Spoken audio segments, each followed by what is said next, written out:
Hello, everybody, and welcome to Vibing Out with Texony. I'm your host, Texony, aka Mr. World Vibe, and what we have here is a community to give local voices a public platform of shared ideas, knowledge, and perspectives. So welcome back to the postseason, the last episode of the postseason, episode 97, Best of Feature Fridays, and I'm so excited to get into it. But first of all, let's address the elephant in the room, especially if you're watching on video on YouTube here. Yeah, I cut my hair. I've been growing it ever since the past 2.5 years, but I want something different, a new change. And it's only appropriate because we're going to go into a new season, a new chapter of this podcast. And I kind of got my haircut in alignment with that. So we're here now. We're finishing off the postseason. The last episode, like I said, is Best of Feature Fridays. This is the one, y'all. This is Feature Fridays was the most fun I had doing the podcast, hands down. Meeting these amazing people or reconnecting with them, sitting down with them, having these conversations. I still remember to this day sitting down with them and taking all those gems of perspectives that I heard from people. It's still so many of the things that people said in these episodes apply to me. They're applicable, they're useful to me. And so I really hope for you watching, listening to this episode, you'll be able to take some of these gems, apply them into your own life, and hope it inspires you to go back and check out the full episode. So any of the full episode links are in the description of this episode. I want to run through each episode in order from what came first to last. And yeah, just going to see some highlights in this one, some highlights of my favorite moments with my guests. So let's begin, okay? Without further ado, let's just get this started. December 4th, I dropped Can Bears Tell Time Part 2 with Ryan. And me and Ryan go way back. So our conversations are so easy, just effortless. This was our part 2 to the question, Can Bears Tell Time? And yes, we finally answered the question in this episode. But more than that, we talked about fitness, health and fitness, which is something that Ryan's really motivated me into really taking more serious further steps into my fitness journey. So shout out Ryan. In this clip, I actually told Ryan a quote that he said to me a long time ago. I read the quote back to him and we have a conversation on health and fitness and how to kind of motivate yourself when you feel like you don't have enough time to work out. This clip is still so applicable to me. Like I said, it's still so important to listen to. So I hope you enjoy it. I'll see you in the next clip. I'll be here in between each clip, introducing each clip for y'all. And yeah, enjoy. I'll see you soon. So on the fitness side of things, right? We discussed how busy life is nowadays, obviously. When we talked about fitness last time, we talked about how busy life is, right? You know how you have 24 hours in a day. You might remember this conversation. You got to go to work. You got to commute. You have time. You need time to sleep and rest. And then there's a portion left for relaxing time with family and to yourself. So it's in that time, that time to relax, family with yourself. It's in that small time you have to dedicate towards fitness, right? This is what you said last time. I'm going to give you another big quote. Jeez, guys, you only have about 10% of your day to work out. If you're not using the time effectively, you're wasting it, right? You went on to say, you got to make every moment count. And nowadays, we're home more. So less commuting, if any, less work, if any. So we almost have actually more time to work out nowadays. It's kind of flipped from when we were talking about it last time. True. What are some ways we can start to or continue to make fitness a priority? Yo, you gotta, that comes down to the person. What's your priorities? Even though you have more time, is that more time to waste? Just because you give people more time, do they even know what to do with it? You're getting a lot of people in the fields right now. It's true. Bro, I told him, when I left my job, I'm working pretty heavy hours just right now to collect some money and pay off some shit. Mm-hmm. But this new job I'm starting, I'm not trying to work no overtime. I'm not trying to work no additional hours. So then one of my coworkers, they hit me with so what are you going to do with that extra time? Those 3-4 hours that you would be working, do you have a plan for them or they're just going to go to waste? I was like, yo, this guy just said I want to waste, man. Mm-hmm. So it's true. Some people, if they have more time, do they even value that? Do you even value the time you have? Even if you get more, will you even use it? So like if fitness isn't a priority in the first place, like it won't be, even if you got more time. Like if you have time to make excuses, you get more time. You got more excuses. Ooh. Like you make it a priority, like you'll do it. Mm-hmm. Like if most people, you want something done, you'll do it, right? Mm-hmm. Like kinda, I don't really try to set a schedule, but I have things that I want to get done in the day. So like most of the time, my sleep is what gets sacrificed. I'm trying to do most stuff. Like sometimes I'll work out at like 11 o'clock and before I was getting up at like 3. So like, you know, if it's really a priority, like you'll make time. Yes. Like after work, I come home, I help see about my family, spend time with them, spend time with the wife, like the kids, be in the house, and then after everything cools down, you know, like it's me time. Like I want to hit the gym. Yeah. I want to get those gains. Like that's a priority for me. Like it's so much of a priority, it kind of just became part of who I am. Ooh, I like that you said that. Yeah. Because you're saying it's who you are. It's kind of like when you make it your identity, it becomes a priority. Is that what you're saying? Yeah, like, you know, sometimes people get lost in doing so many things. Mm-hmm. You forget who you are. So, like, there's certain things that make you who you are. And, like, fitness has been such a big part of my life. Like, when I don't work out, I don't feel like I'm myself. So there's times where you kind of lose yourself. Like, you know, for me, it's like, yo, let me get back in the gym. Let me get back that mentality. Mm. Like when I'm in there, like I'm focused, I'm determined. I got my goal. Like I got the mindset's there. Like, you know, I have a goal, I'm gonna get it. Like this is my goal. Okay. Like obviously, I don't have that time that I used to spend hours in the gym. So now it's like a competition, like for myself. I'm like, okay, like, you know, I got this time now. Let me put it to good use. Mm. So I hope you enjoyed that episode clip. Go check out the full thing for sure. Now, episode 60. I dropped this one all the way December 18th, okay, with Hazel, aka Project Antiporta on Instagram. And this one was really cool because in this episode, we talked about kind of the different relationship dynamics, and at least in this section, the different relationship dynamics, whether that's, you know, friends, romantic partners, etc., and how those dynamics can be challenged and find solutions when it comes to healing, because that's what Hazel does. She's a healing coach. So in this specific clip, I asked her about the parental-child relationship dynamic, which is something we all can relate to. So I wanted to make sure it was a clip that y'all can relate to as well. And yeah, Hazel and I really have some meaningful interactions and discussions around children, trauma, and as a parent or emerging parent, how do you deal with that? How do we kind of stop that cycle of trauma? What do we do when that arises? How do we deal with that? Because we all inevitably have traumas, guys. We do. So yeah, listen to this clip. Hazel is so good at what she does.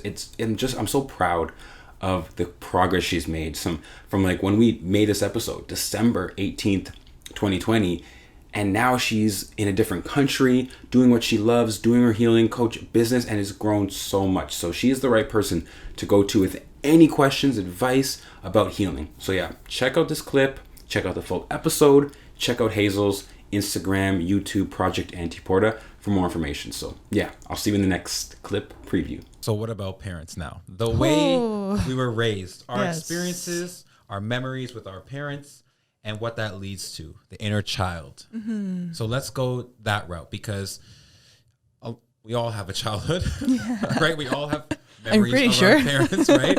Or people who raised us, right? Uh-huh. So what goes wrong there, and how can we start to reframe and relook at these relationships? Maybe parents that just didn't pay attention to you, like ignored you. So how does that show to our inner child? You know what I mean? So how can we start to look at our relationship with our parents? It's like, you know how sometimes like a child might be neglected, even though like that parent was working all the time. Mm. Sometimes the mom literally just has to like provide a roof over their head and food, right? But that kid doesn't know. Like that kid might be 5 or he just wants to play with his mom. But in his head, he just might be like, Mom doesn't love me. She loves work more. And that trickles into abandonment and either creates avoidant or anxious.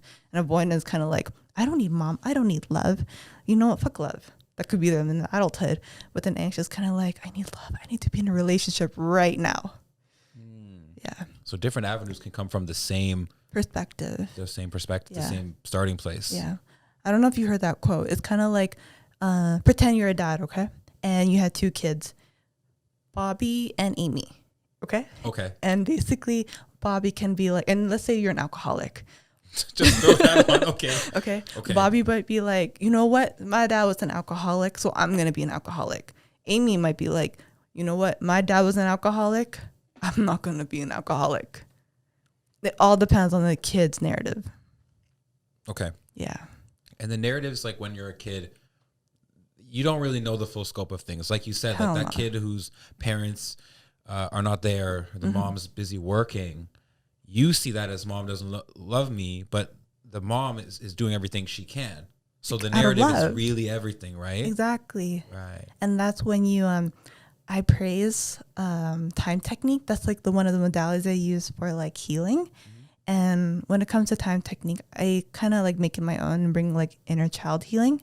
And with that, I ask like my clients, when you see this event right in front of you, what lessons can you learn from your future self if you were to come in? It's like, oh, mom's just working, but she still loves you. Stuff like that. It's like reframing that narrative. Okay. Like I'm just thinking like when our generation, well, some of our generation, our parents, how do we like avoid this cycle?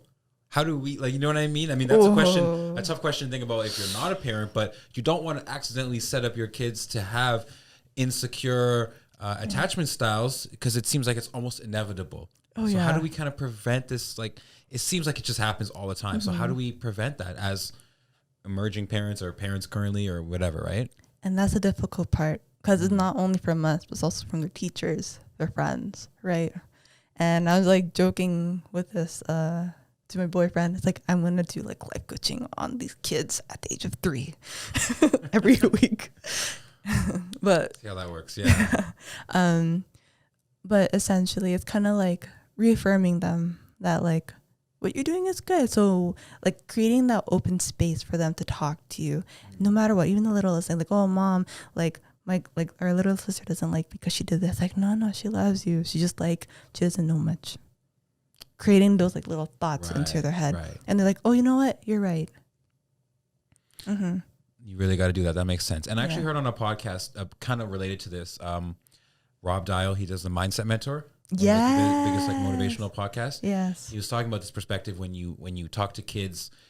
If a kid accidentally, for example, steals something from another kid or accidentally hits another kid, and they don't understand what's going on. Now they're being disciplined. So now they're thinking, oh no, I did something bad. And so they're going to see it, like you said, the narratives, right? If they get disciplined and put in a corner, then they're going to react a certain way. They're going to say, you know, I shouldn't do this, but now they know what to do when they want to act out. Like they're going to see that narrative very specifically. But what Rob said is a different way of reframing how to like talk to a kid in this example is ask them why they did it and have them try to explain it through their own words, through their own brain, through their own thinking. And then you can come to like and say, okay, well, you did this and that's okay, but next time you're not going to do this. Next time, what are you going to do? And the kid says, next time I won't. Next time I'll just talk to them. You know, the kid figures out, learns through their own, and they kind of create their own narrative as they go, even though they're a small kid, though they're a small kid, right? Yeah. It's like asking them like, why did she do that to you? And why did you act this way? And why is that a problem? And what happened if this wasn't a problem?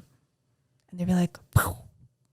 So really like we got to start these conversations like young and really meaningful, purposeful conversations. But even as adults, I feel like these conversations matter. So we can't really forget that. Okay. Definitely. And that's even like with adults too, we're allowed to differentiate, for example, sarcasm, right?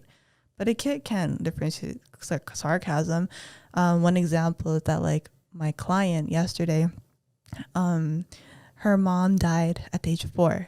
So she has a lot of like abandonment issues. And she found out that like her work wasn't perfect enough, like her content on YouTube was because of her aunt when she was like 4. They said that like if you are good, your mom will come back. But that's sarcasm. As adults, we know that. But how is a 4-year-old gonna know that? Yeah, that's really like misleading, misguided. Yeah. I was like, nah, yeah. So that won't not do well saying that. And as a kid, yeah, you don't interpret that properly. You can't. No. They're gonna be like, you know what? I'm gonna do the dishes. I'm gonna do this. Mom's gonna come back. I'm gonna make her bed. Yeah. No, that doesn't. That's trauma. That's trauma, basically. Yeah. That's why every little thing you do will affect the kid. But you have to reassure them that you love them and you'll be back. Even if you go to work, you'll be there for them. Inevitably, we'll be traumatized, but it's how we view them. Like, it's our narrative that really will, and the reframing that goes on to kind of bring us to at least a better future with our relationships. Okay, guys, on January 8th, episode 63, Take the Red Pill, part 1 with Hisham. So this episode is all about the red pill. And the red pill is the path, it's the idea, the philosophy on the path towards freedom, truth, prosperity, wealth, success. It's the less traveled path that gives you more freedom, that gives you more fulfillment and joy in life. And it's something a lot of people are afraid to do. So Hisham and I are both, we both understand this red pill community. So we talked about all these different ways of, how do you take a different step in life that kind of is challenging but rewarding. Hisham, for example, he's done that because he's switched career paths with his schooling and he's doing something he loves right now. So he knows all about this. We also, the red pill community is also about relationships, men and women, and specifically how to better yourself as a man. So we kind of go back and forth and talk about some issues and topics in manhood and how to kind of be an integrated male, the best version of a male, so that when you approach a female, everything goes smoothly. Or for women watching, you can find the best kind of guy based on our conversation. So this is actually our most viewed episode, our most viewed podcast. So that just says enough, right? I really hope you enjoyed this clip. Hisham and I had a great time talking, and we have to do part 2. So it'll be coming soon. So make sure you're caught up with this part 1 here. So enjoy. I'll see you in the next clip preview. Okay, so now that we've gone over these terms, you know what I mean? We've kind of gone over everything. We've touched on integrated male, so people can hopefully start to become, if a guy is listening, he can become that integrated male. He can go towards that way. And for women listening, they understand red versus blue pill, because, some women, I'm sure, are red pill, some are blue pill, alpha, beta. We all have these tendencies, right? Let's talk about dating essentials, right? Let's go into that dating essentials, okay? I think we're ready to explore that area and start that topic. Men listening, we've got to the integrated male, so they can hopefully take these things and start to heal, grow, and learn. For women, same thing, they know that alpha, beta, they can see those tendencies in themselves, in partners, and they know the red versus blue pill, right? So now let's take all this into dating essentials, something we all date at one point or another. So let's start going that way, all right? A lot of guys want to know how to get a girl, right? By walking up to her, knowing how to say the right things just to get a girl, right? And I want to explain to the listeners, I want us to explain the difference between going up to someone and just a cold approach, just going up to someone and being able to just get a number, right? Versus understanding a woman's choosing signals, or as Robert Glover says, indicators of interest. So what's the difference between a cold approach and understanding women's choosing signals? First of all, a cold approach is definitely something a nice guy wants. Outside of all the different types of males, a nice guy is going to want the cold approach all the time, right? The guy who's never dated like that, right? He's going to want the baddest girl at the party, or the baddest girl at the club, right? So what his thinking is that, okay, I have this outcome that I want, and I better get it when I do this, right? And 9 times out of 10, it doesn't go that way.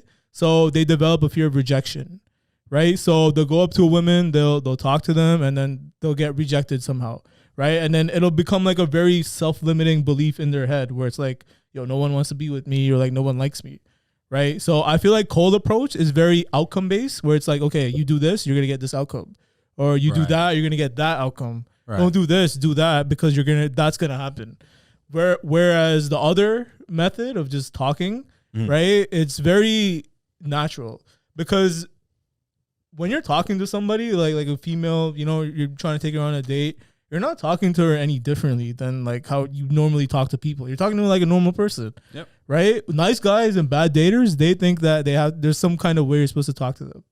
Right? Like the outcome, you're supposed to talk to them because you need to get something from them. You need to get the number. You need to get the date. Yeah. And then they get so drained when they don't get it. Right? Whereas you should be open to rejection. It all stems from a fear of rejection. That's the biggest self-limiting belief in like the history of the world. You could say for every situation in life, not just dating, it's everything. Fear of rejection is the biggest factor. It's a self-limiting belief. It really is. Yeah, yeah.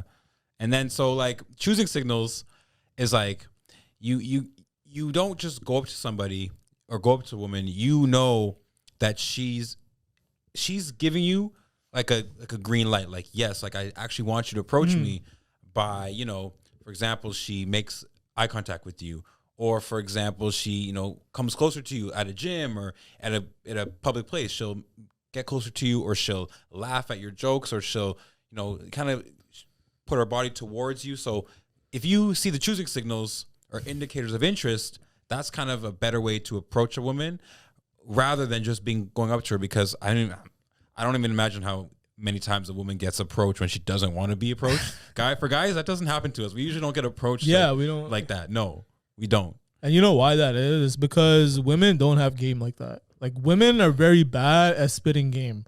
And it's because they've never had a reason to have game. They just get approached like 24/7, right? There's so many simps, there's so many beta males just constantly approaching them. So they're like, yo, I don't need to learn this shit. Like I can just show up and get whatever, right? Yeah, so I feel like for men, it's when women approach you in a certain way, like they're not gonna approach you in like a dating fashion. Like they're always just gonna try to talk to you as a friend. Yeah. But you have to realize that if the conversation is going like smoothly, it's a choosing signal. It's like, okay, like she likes in my company. Like I should probably keep doing that and see where it goes, right? But the main goal for the guy is to like get to the rejection as quickly as possible.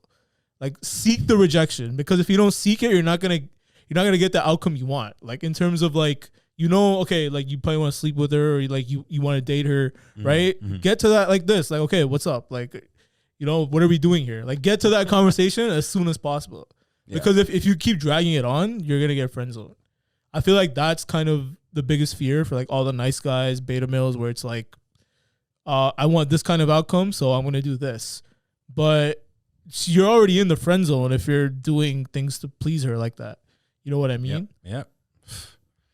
No, that's true. I mean, we all have our simp stories. It is what it is. We never got to simp. We'll have to get to that on part 2, because that's another word that gets thrown around, right? So okay, so we kind of got into like choosing signals versus cold approach, and we'll get into more of that. Honestly, we'll get into more dating essentials in part 2, because I think it would be interesting to kind of just, you know, have a full conversation on dating essentials. There's so much in there. Yeah, no, we can't even touch on that like the way we want to.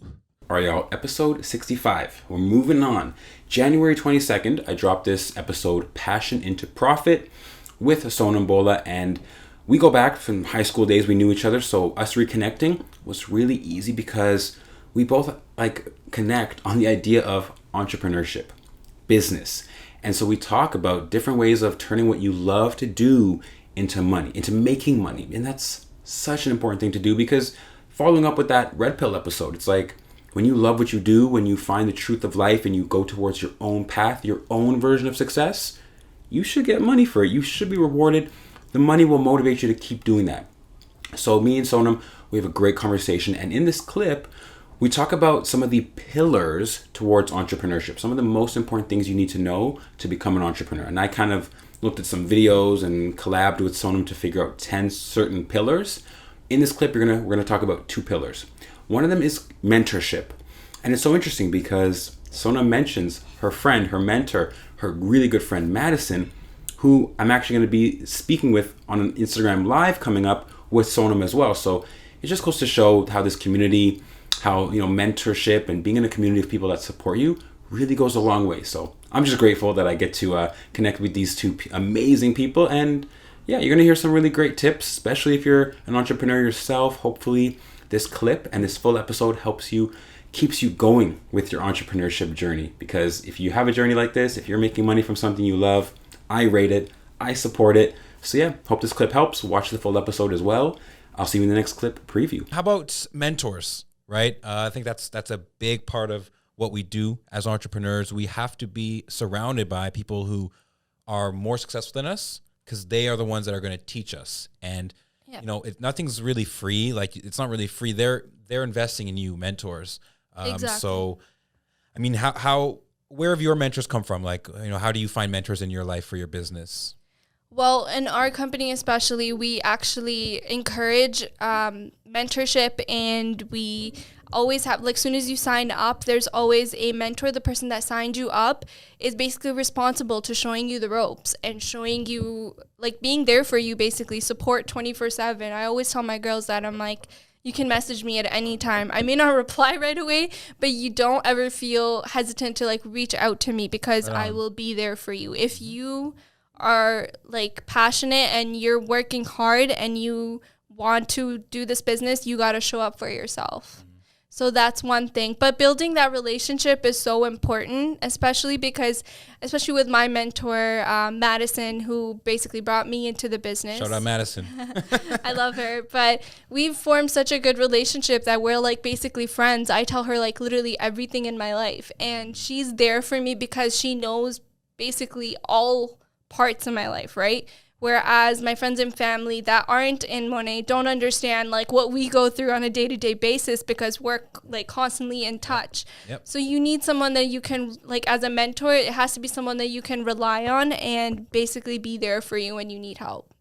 But what about, like, online mentors? Because I think I mentioned this before to you. Like, a lot of my mentors are people that I have read books about or watched on YouTube. I don't even know them personally. They don't know me, but I still feel like they're mentors to me, because they say things that directly help me. You're getting that knowledge. So if you're getting that knowledge from someone, they are your mentor. Yeah. That's like, for in our business, we have so many, like, senior executive directors that do calls, and I'm literally sitting there. I know everything about their life because I follow them on Instagram, and I love hearing their advice and the way they inspire people. And they're basically your mentors, but they don't know you, because there's literally 800 other people on that call. Yeah. So you're like one little dot on the Zoom call. Exactly. But they make you feel like they care, because they do care. They care about everyone in their team. Yeah. And they want to keep passing on that knowledge throughout the whole team. So it's that, like, as long as you feel a connection and you feel like this is someone that I want to be like, then that's a mentor. Perfect. And I think this is a good kind of segue, I guess, to the next one is community, right? Your mentors are part of your community, and your community is everything, right? And any part of your life, even if you don't have a business, your community is going to be there to uplift you, support you with whatever you do. So community in business is everything, right? Like we talked about, building relationships, sustaining relationships. This is something I think I wish people would, try to utilize more. We're all online. It's so easy to message people. It's so easy to kind of reach out to people. Yeah. So, I mean, how do you keep up with your community? Do you just reach out to people, or do you, like, you know what I mean? How do we continue to build our community for someone who has a business or is thinking about a business? How can we continue to keep that community aspect? I think just reach out. Yeah. Keep making reach outs, just follow new people. Even, it all comes down to, like, mindset, because community for you, like, the people that you surround yourself with are going to affect your mindset. They always say, like, the 5 closest people to you are who you're basically going to be like. So community is, like, really important for me, especially with Monet, our entire team. So not just, like, people that I've brought into the team, but also, like, people higher up than me and my cross lines, whatever. We have, like, all these different chats where we stay connected and keep each other, like, positive, and just, like, support each other all throughout the day. Like, no matter what, if I have a question or anything and, like, my upline is not available, I'll just type it in the group chat and someone will respond, like, right away. It's that instant. That's awesome. Wow. Yeah, it's that team, it's that community feeling, and they just keep me lifted and keep me going. So I love that. Yeah. So shout out to everyone on my team as well. I feel like everybody has like a group chat with somebody, you know what I mean? Like whether it's your friends, whether it's your family, Yeah. everybody should have a group chat, whether it's, you know, your business, which, you know, you have, and that's so convenient for you, or just close people. I think that's kind of like a mini community online is group chats, group messages and things like this, right? Yeah. Yeah. It's like because you get to share like your accomplishments as well. And maybe like someone, if I was to type the same thing, like, oh, I just signed up a new VIP in like my family group chat, there's gonna be like, okay. But like, that's true. like, what are you talking about? Okay. Yeah. But if I was to say the same thing in my Monet group chat, it's like, yes, and like confetti and like, Oh yeah. Yeah. you know, It's different. Yeah. Like you it's said, a whole different perspective. vibe and gets you like Yeah. pumped. So I Yeah. love it. That's true. That's true. 100%. I'm not gonna lie, like it's hard for me to stay active throughout the day, but I do appreciate them and like I love just catching up with everything they're talking about. Yeah, it's yeah. hilarious. Okay, next episode was February 26th, and this was episode 71, Blueprint to Recovery with Chris Araya. Now, Chris is, you know, speaking of entrepreneurship in our last episode, Chris actually has a successful business he started, which is Araya Health. And it was such a pleasure to sit down with him because he's a really smart guy. He knows a lot about his field, which is all about health, wellness, different ways of healing, like physical healing with recovery, therapy. And he actually wrote a book, which is literally the title of this episode, Blueprint to Recovery. Me, personally, I learned so much in this book. I still think about things I read in that book months ago, almost a year ago. That's how amazing this book was. And so you're going to hear us talk about that book. But more importantly, he's going to talk about, in this episode, in this clip here, Chris is going to talk about 2 different types of breathing. Breathing is something we all do, but there's 2 different types of breath we can be taking depending on what kind of function we need. This is something I never knew before I talked to Chris. So you're going to learn something in this one if you haven't already. Check out the full episode for so much more information. And yeah, stay informed, especially about the body. This is something we all need to learn about, keep learning about. And so you're going to learn a lot in this episode. So enjoy the clip. See you in the next one. Okay, so let's go to the last pillar, therapy, because that's what you specialize in. That's what you've learned so much about. And it's, you know, one of the first methods you touched on, and something everyone listening at home can relate to is breathing. You talked about that as one of the first ones, and I think that's so essential. Now, I'm a partaker of yoga and meditation myself, so I reap all the benefits, and I see how important like mindful and purposeful breathing can be. What are some of the benefits that you found, you know, breathing and can have that the science and research has proven? And how can someone, you know, incorporate more purposeful breathtaking into their lives? So there's this concept known as breath selection. I don't know if that's I don't know if that's something I came up with or if that's something I read somewhere. It's my term. So breath selection. Yes. Okay? People use the wrong breath for the wrong situations. Okay? So when we look at the body and we strip the body down to its anatomical functions, okay? You know those belts people wear at the gym to lift weights? Yep. Okay. Would you be surprised if I told you that you naturally have this organic, natural, anatomical belt within you?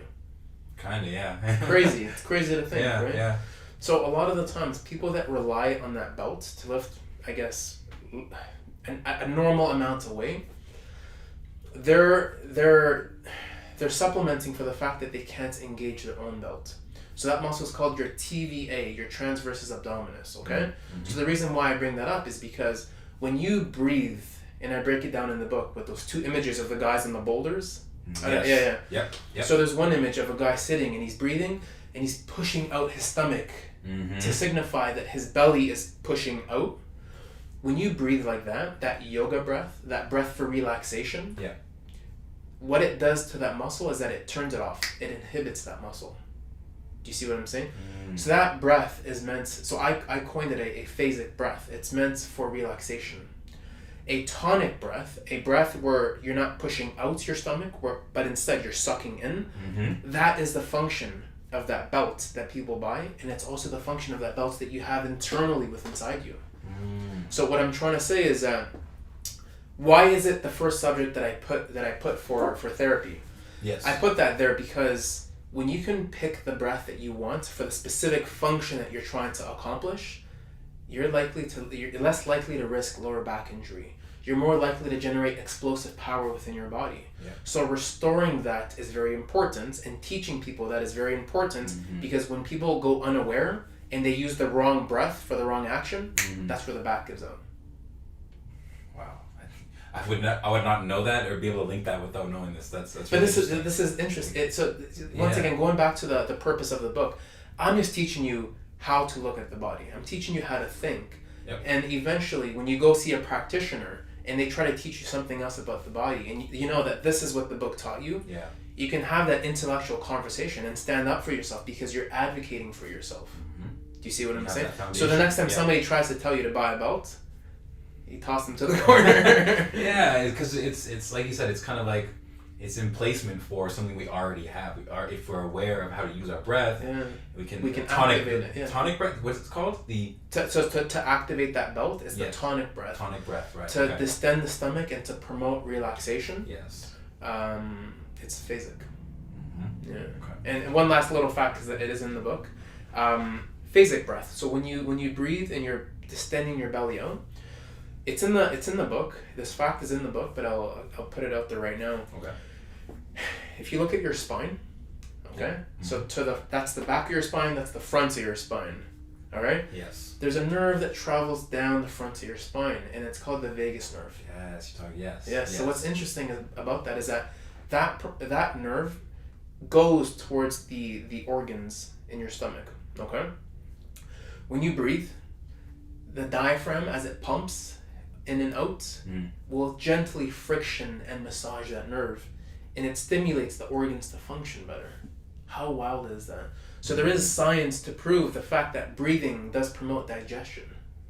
Yes. Leading to promoting what is the premise of the book? Recovery. And that's why and that's why it's the first one in that therapy section. Yes. How do we restore the body? Yes, that's why I want to touch it, because it's so important. It just branches out to everything in a metaphorical but also literal sense with the vagus nerve. It's almost philosophical, but it just explains it so well. Okay, we're into March now, March 2021, and this was episode 75, Make Money, Make You Money, okay? And this episode was with Rebecca, and Rebecca is really, really, really smart with everything financial. She's a financial representative, so she knows what she knows about money. She put me onto an amazing book, which you're going to find out about in this episode. And yeah, we had some good conversations around money.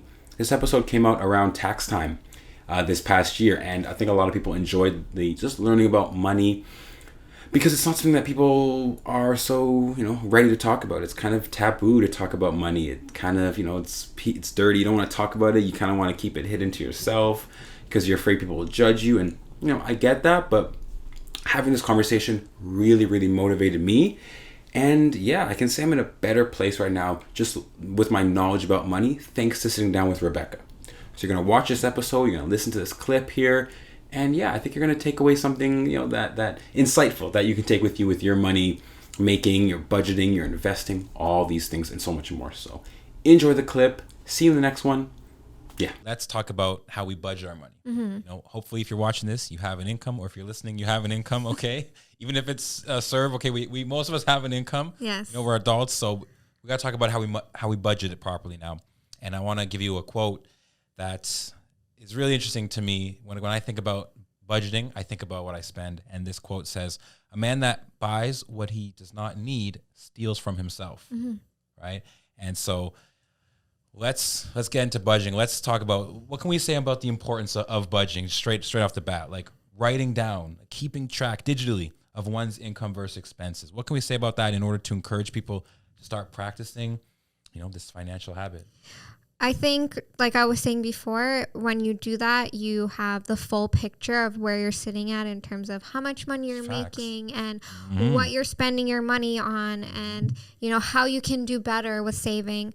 I encounter so many people that say they don't have money to save, which is crazy, because you can have money for a lot of things that you don't need. And saving is something that's going to help you for your future, right? And you should always be kind of putting yourself first when it comes to that, and saving, pay yourself first. That's such an important thing to do. So big one. Exactly. Like, if you don't write it down, you don't have a clear knowledge, then you don't know where all your money is going. And then, you know, you might really think you don't have any money to save, but we can always help with that for sure. Why? I don't understand how you can be an adult with expenses and not budget. You might have such little expenses and enough income where every single time you get your paycheck, you pay whatever you need to, and you always have a surplus of money, so you don't really care. But that's gonna keep you in that position. No, that's gonna keep you where you are. Exactly. I think that sometimes people don't want to do it because they don't want to confront their behaviors. It might not be the what you're talking about. It's really like people don't want to admit that maybe they're not doing what they should be doing with their money. They maybe might not be saving. They don't want to see their skip the dishes exactly. bill. They're shopping. They're all that stuff. Yeah. Yeah, but it's true. It's true. That's the thing, is that a lot of people don't want to confront their behavior, so they don't want to write it down. And I talk to people a lot about it. If you have an idea of where you stand, then you can do better. You can get better. And you can make it informed. It's like going to money therapy. That's what it is, because you have to face your problems, so to speak, and they're there. And whatever you do with them, that's up to you. That's because I come from psychology, so we want to shine a light on the things that you need to look at. We can't make your head look there, but we can shine a light and be like, this is where you should look. If you want to look here, this is like, it's kind of like that, right?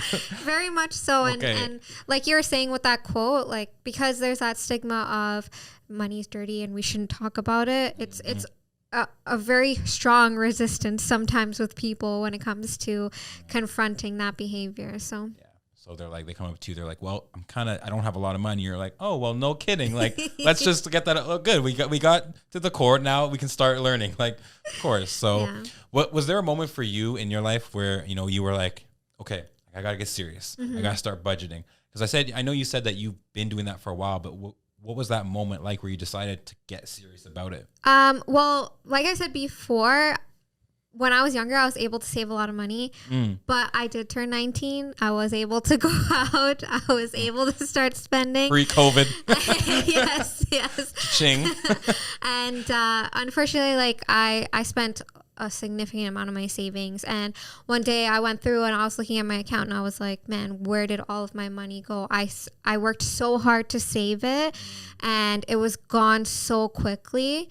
And I was like, that's never going to happen to me again. That's the first and last time that's going to happen to me, because it made me feel bad.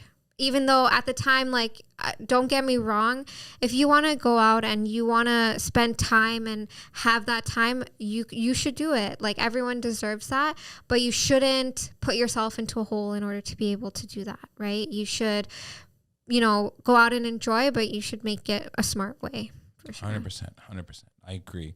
So, I mean, now that, you know, obviously you know a thing or two about budgeting, I've been budgeting myself for, like, on a spreadsheet on Google Docs for over a year now.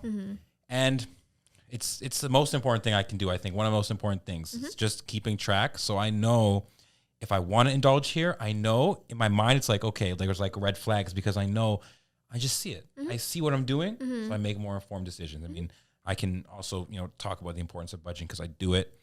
So let's start budgeting. Let's actually get some money on the table. Guys, we're going to show you how we each would budget. We're going to do $1,000. So let me get out the money. All right. So I'm going to go first and I'm going to explain how I would break down. We have $1,000 on the table. Y'all can check. Okay. There's 10 piles of $100. Okay. Okay.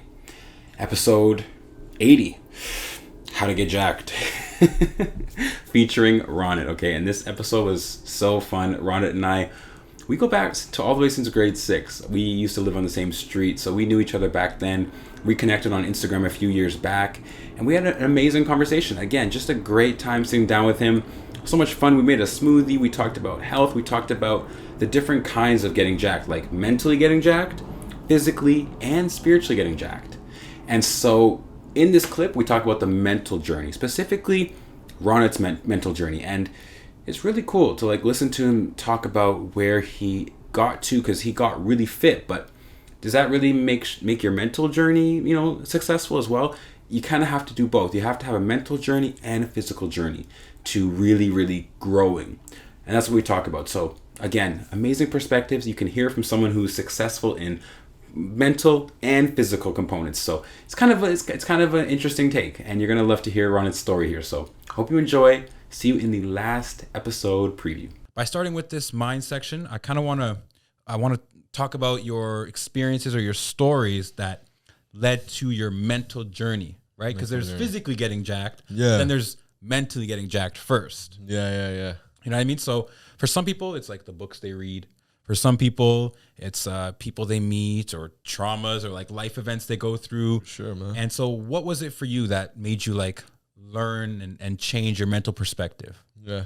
Bro, like I've gotten asked this like a couple times before too, and like it always makes me like think a lot and always get shook because it's like, oh shit, like how did that actually happen? Like, and when I look at my old pictures and look at my like the whole journey, I'm like, damn, like I've come a long way, yo. Like I sometimes don't even think that, right? But when I have to actually look back, I'm like, damn, what actually triggered me, right? So when I think about that, like I feel like it's like, you know, money in the bank where it's like it compounds over time.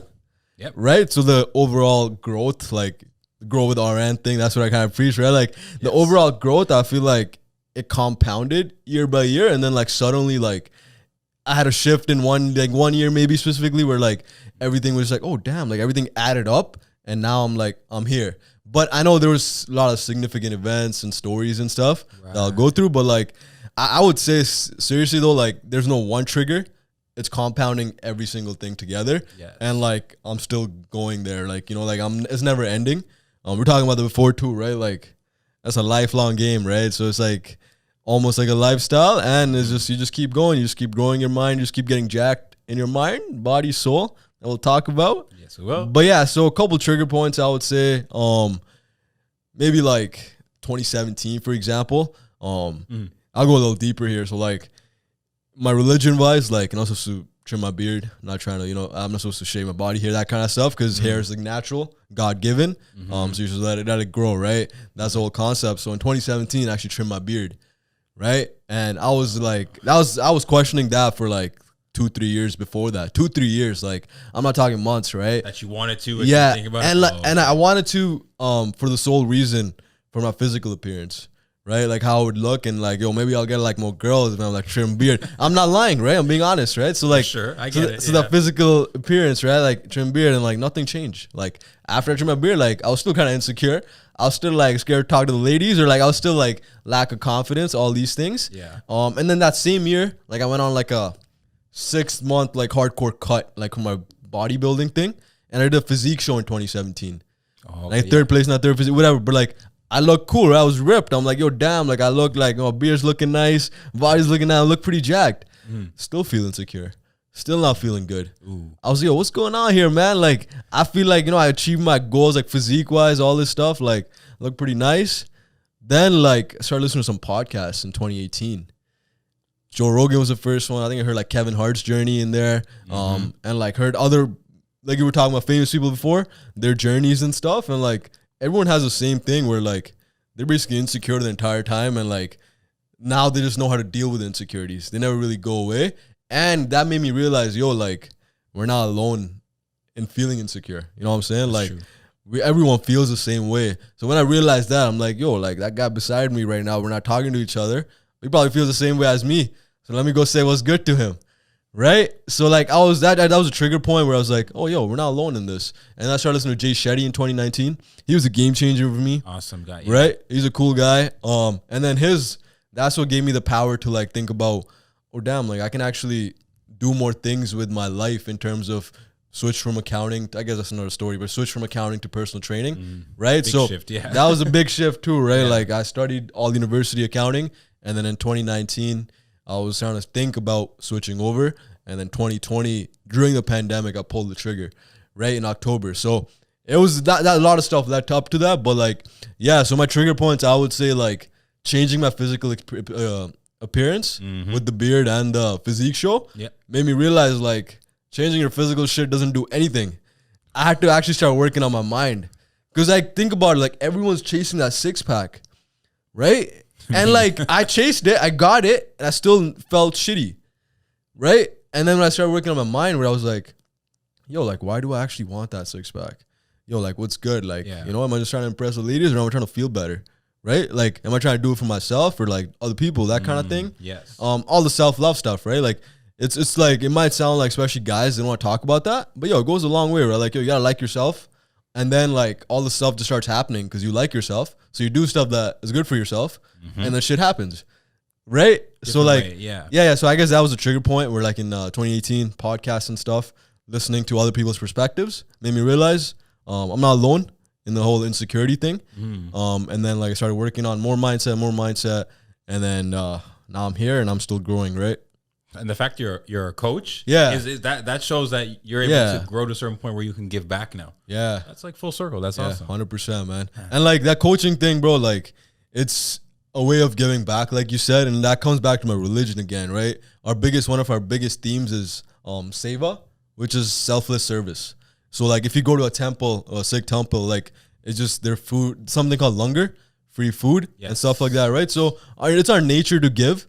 Like our parents have given us so much. So it's just like, if I could go through this journey and I could maybe trigger someone else's journey, my job for a coach, like I try not to tell anyone what to do. I try to make them think, and then they already know what to do. Like it's just accountability. Hey, there's someone there like maybe looking out for me. Yeah. But it's more like everyone knows in their head what to do, right? Like, especially when like it comes to getting jacked, it's like, I gotta work out, eat vegetables, I gotta get my sleep in. I gotta maybe meditate, all these things, right? But like, it's just having a guide. That's all it is. Like, I wouldn't want anyone telling me what to do in terms of, this. But like, it's just more guidance, and it helps me like make an impact and go back to my religion, right? Selfless service. So, yeah. All right, y'all. We're almost through this. June 11th was our last feature Friday, and that was episode 85, where music and fashion meet. So music was Tiffany Malvo. She represents the music in this episode. And fashion is Shola OG, aka Nuff Love. He has his own clothing brand. So these two entrepreneurs came together. Actually, they knew each other, so it was so easy to interview them because they actually know each other already. So we talked about ideas about business, strategy, entrepreneurship, challenges in having your own business, the struggles, the rewards, all of that. And it was a really cool conversation. This is my first time having a video podcast with 3 people. So it was just a cool dynamic. It was like a nice flowing conversation. So this clip right here, I ask both my guests the same question. You're going to hear kind of different takes on the same question. So I hope you enjoy this clip. The energy between these 2 people and with all of us in this episode was amazing. And it was a good way to end Feature Friday. So I hope you enjoyed this last clip. Check out the full episode on, YouTube, Spotify, Apple Podcasts, all that stuff. Yes, all the links in the description. So see you at the end of this episode, y'all. Thanks for staying here and watching and listening. As creatives, like it's hard to feel like you have to put you don't want to put your failures out there. It's not something that you feel like doing. It's hard to put out the complete version. Like you said, we put out our successes. That's what we're naturally feel like doing. People want to see that, but they don't see the struggles. Like everyone has their own struggles. That's what people need to see, though, because a lot of times people see the finished product and think they can skip the steps. You can't skip the steps. Never skip the steps. So, I mean, you're both successful in your own ways, and I feel like people watching and listening, they want to know what kind of struggles, because when people come to me and they're like, yo, Tex, like, why do you work so hard? Like, just stop if it's too much. Or they ask questions because they don't really understand the certain like things that you have to do in whatever entrepreneurial mindset, whatever venture you're taking. They don't understand the challenges. So maybe both of you can speak on like a challenge that you've had and kind of how you had to overcome that just for yourself, for your company, for your brand, or for just going through, your specific lane. Yeah, that's dope though. Challenges. Okay, so as a performer, I remember when I started out, a lot of people here in Canada knows who my father is, because like I said, he's an artist and a producer and all that. But with that being said, I kind of tried to drift away from that because I didn't want to get opportunities based on the fact of my name.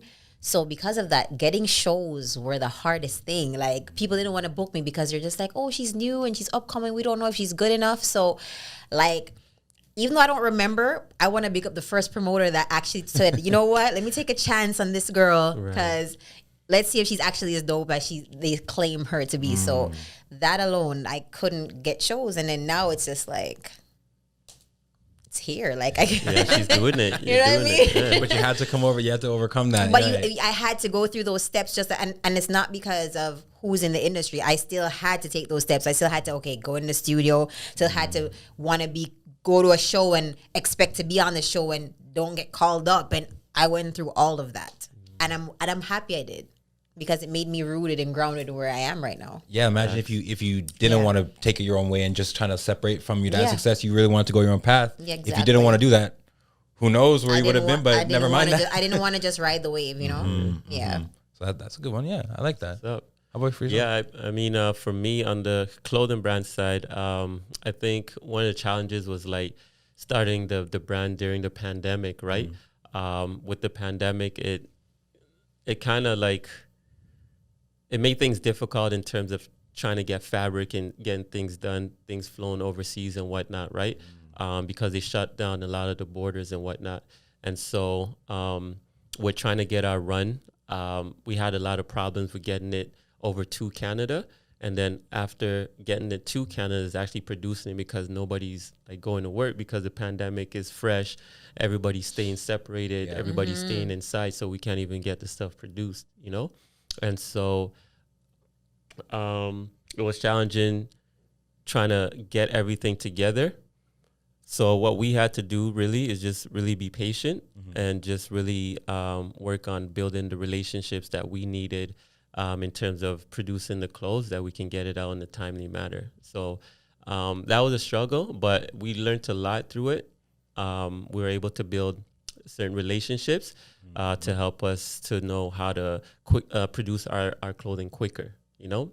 And on the music side, it's like putting out music not too far out from when also the pandemic hit. So I put music out and I was looking forward to performing live, right? Because I really want people to see me live and whatnot. Because I think that when I get on stage, I'm going to kill it. You know what I'm saying? So I'm still waiting for that opportunity.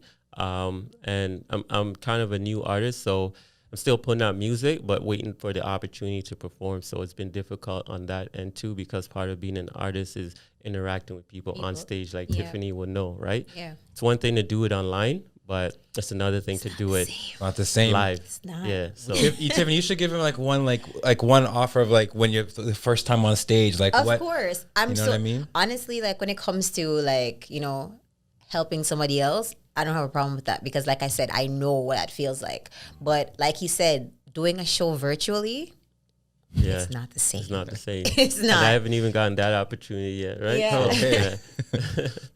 It's not. But I mean, hopefully things will get better. Like hopefully. I have a feeling they will, for sure.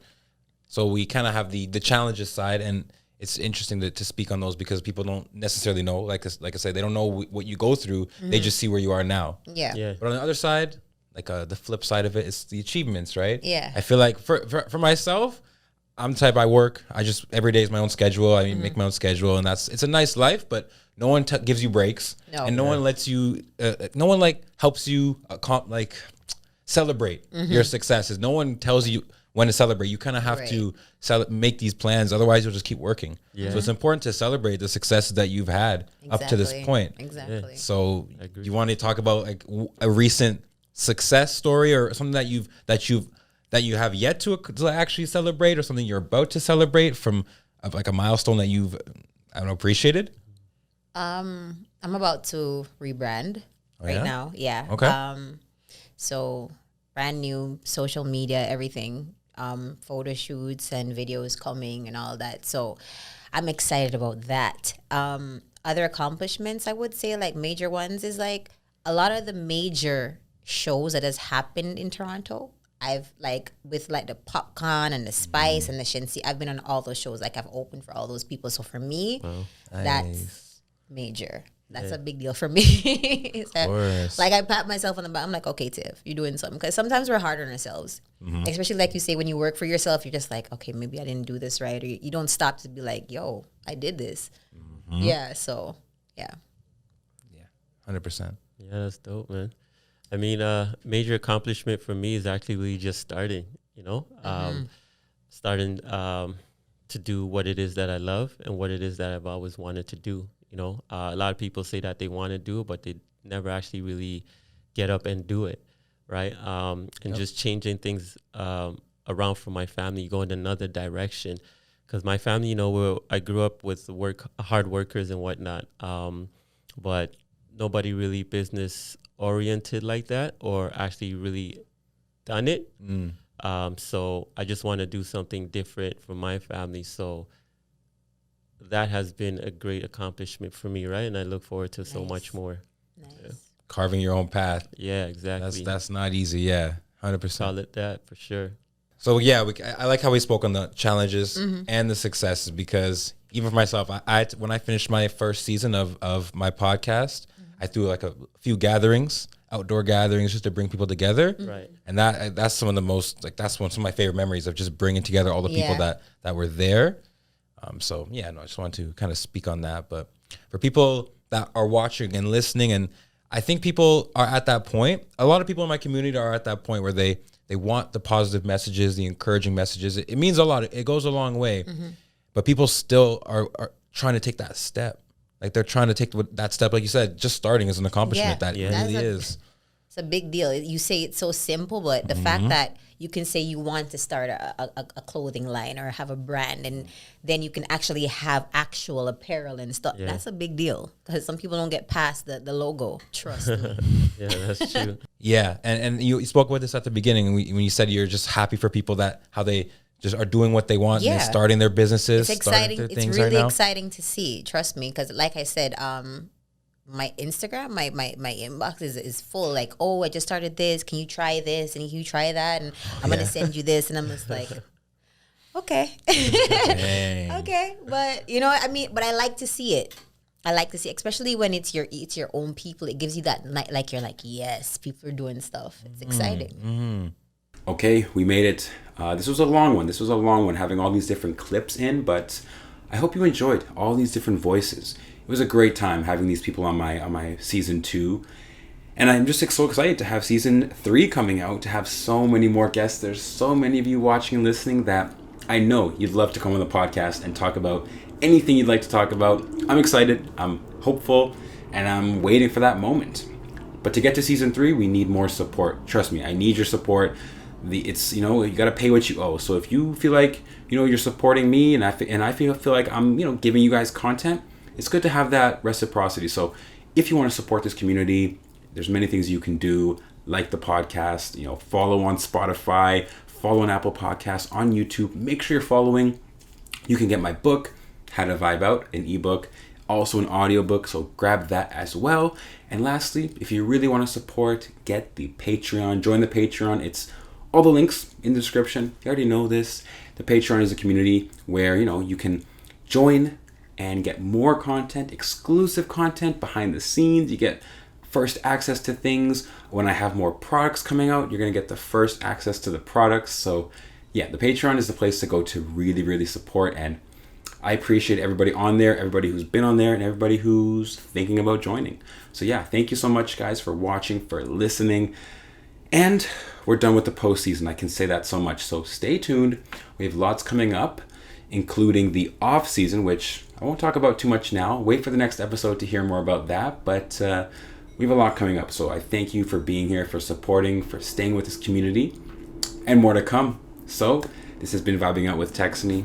I'm your host, Texony, aka Mr. World Vibe. And I'm signing out, y'all. Peace.